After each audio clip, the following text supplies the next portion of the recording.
In response to school closures, UNESCO recommended the use of distance learning programs and open educational applications and platforms that schools and teachers can use to reach learners remotely and limit the disruption of education. To give us more information regarding this, we have another BEd lecturer, Ms. Huda, online. Ms. Huda, can you hear me? Hear you. Hello, Ms. Huda, can you hear me? Yes, I can hear you. Yes. Am I audible? Yes, Ms. Hura. Thank you so much for joining us this afternoon. My first question to you is Indian education getting more and more theoretical? I would say that it is not going to become more theoretical. The only problem because of this lockdown or pandemic scenario, it has created little theoretical at present. Right. But in the future, if the teachers are being trained in ICT skills, definitely this theoretical aspect or the technical divide can reduce. Actually, if we see in the present scenario, Indian government has already taken a step like designing SWAYAM classes and PTL classes, Right. wherein they are providing number of virtual labs. And to be on a frank note, there are subjects like teaching wherein we are having online internships that are going on. Not only at the context of teaching field, but they are in the context of engineering field also, or at this time of medical field also. They are giving you a hands-on experiences through virtual simulation. So that is the part the teachers at present has to be getting aware of. Because of this pandemic scenario, the technical divide has been increased within the teachers, which can be reduced in the future. Right. But I feel this can be removed when it comes to practical, the lag that we are facing today. It can be removed. Right, right. Could the move to online teaching be a catalyst to create more and efficient or effective ways for educating the students? Definitely, it is going to be math. A future is going to stand on online classes. As we know, artificial intelligence is taking place slowly into the market. Right. Definitely, we are going to have a lot of development that is going to take, and education is going to become more cheaper, and academic education academies are going to form by the experts. So I feel that education in the future aspect, it is going to become more handy, more efficient, more skillful. As we have said, it is going to be catalyst. Right, right. Also, ma'am, I would like to know how are schools or colleges, universities supporting the mental health of the students and combat any kind of stigma against people who've been sick.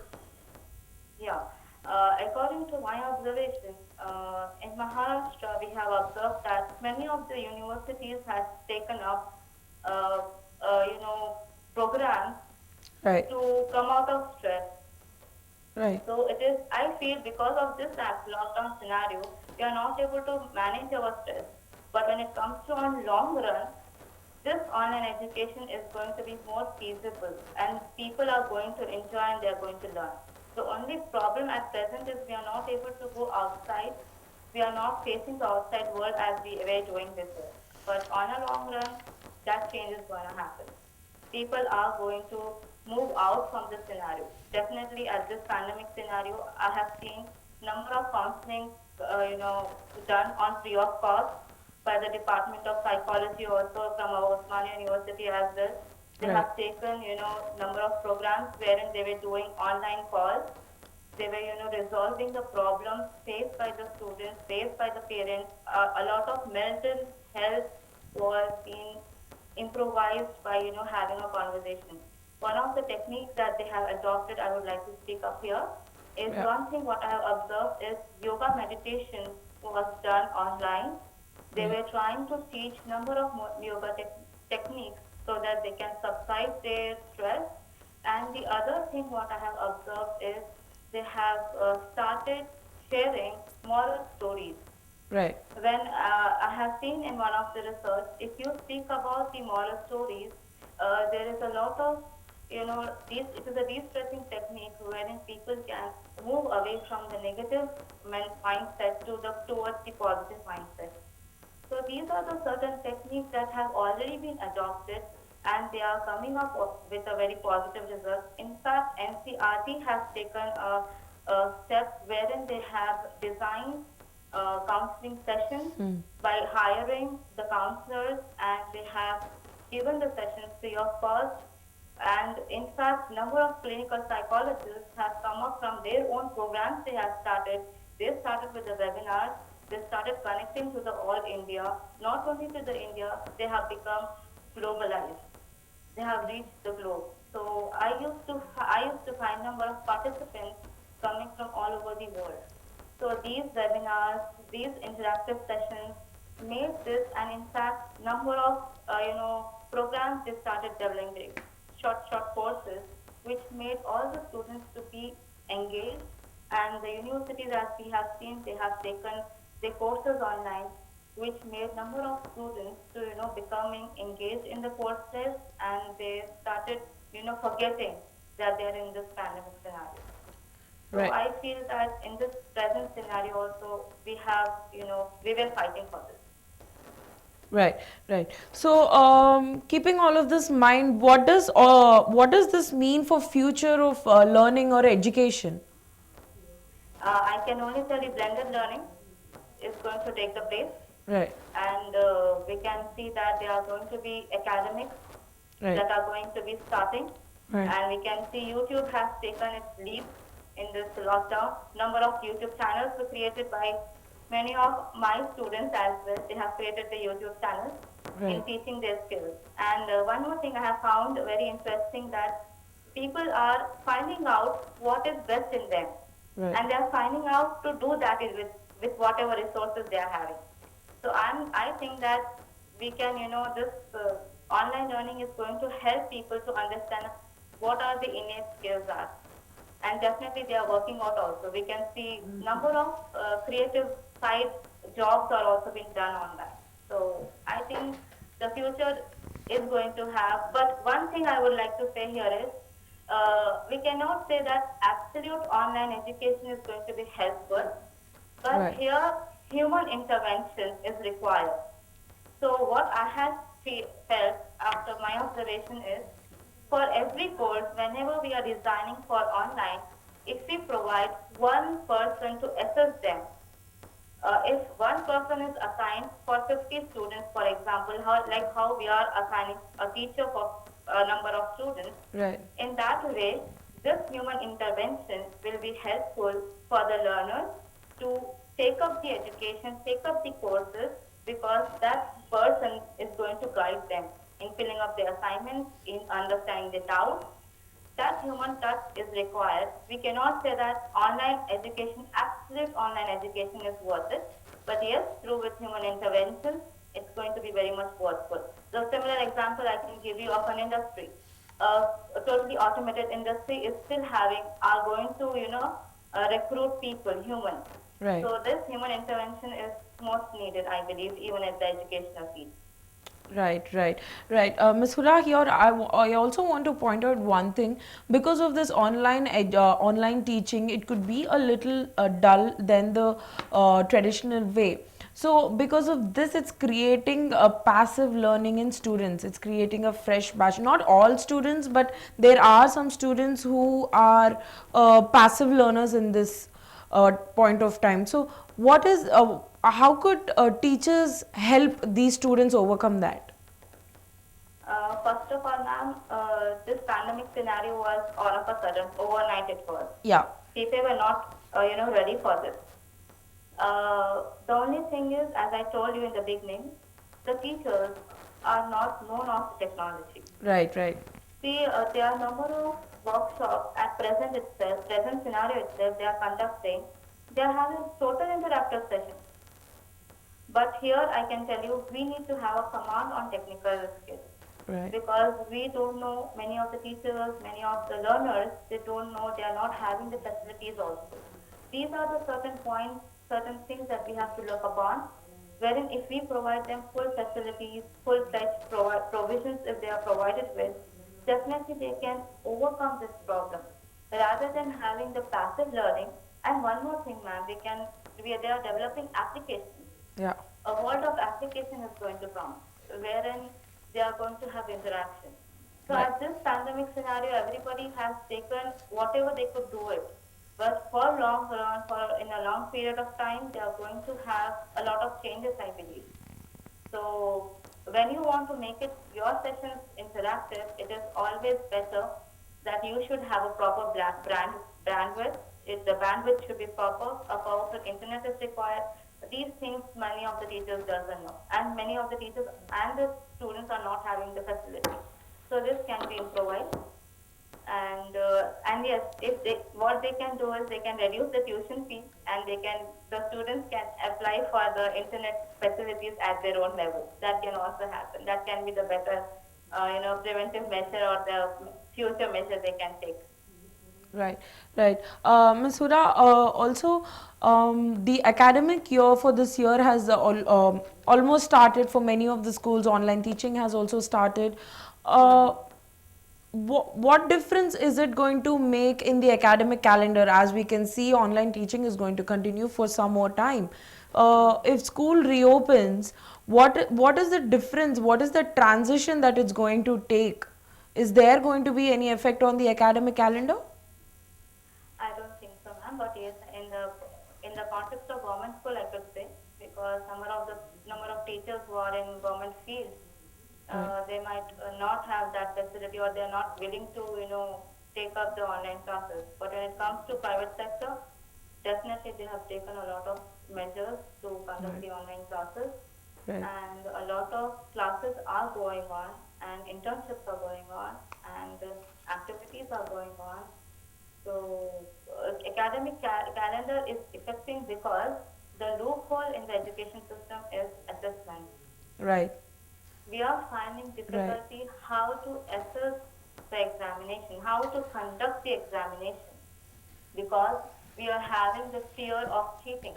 Right. But when it comes to the context of IB curriculum schools, they have adapted certain kind of programs. Obviously, such programs we have to adopt at our level of secondary schools, at central level schools, at state level schools. They have to adopt Right. for the future so that the assessment problem should be resolved. If this assessment problem is resolved, then the education system will not have any loopholes.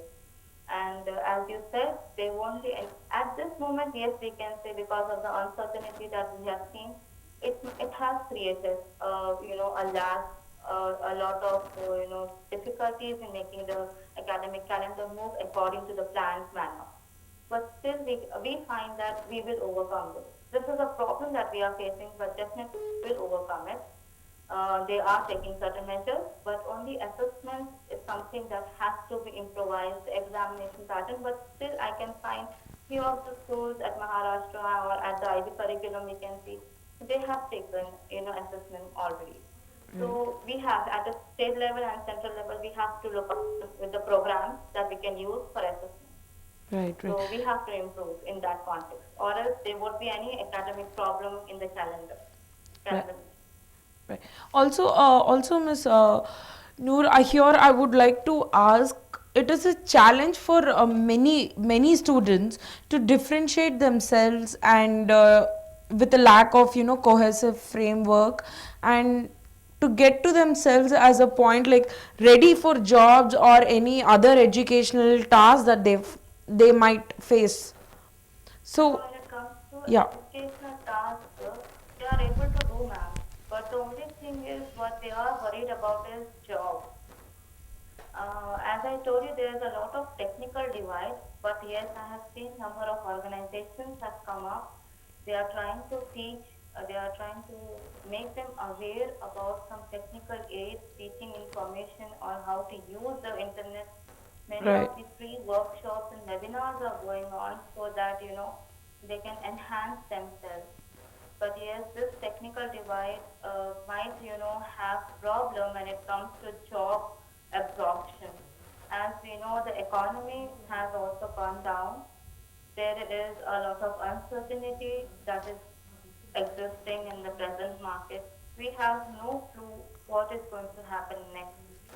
So in this uncertain scenario, the only thing is I can only, suggest everybody that they can enhance their skills because they are sitting at home. Now, a number of premium courses are also have gone free of cost.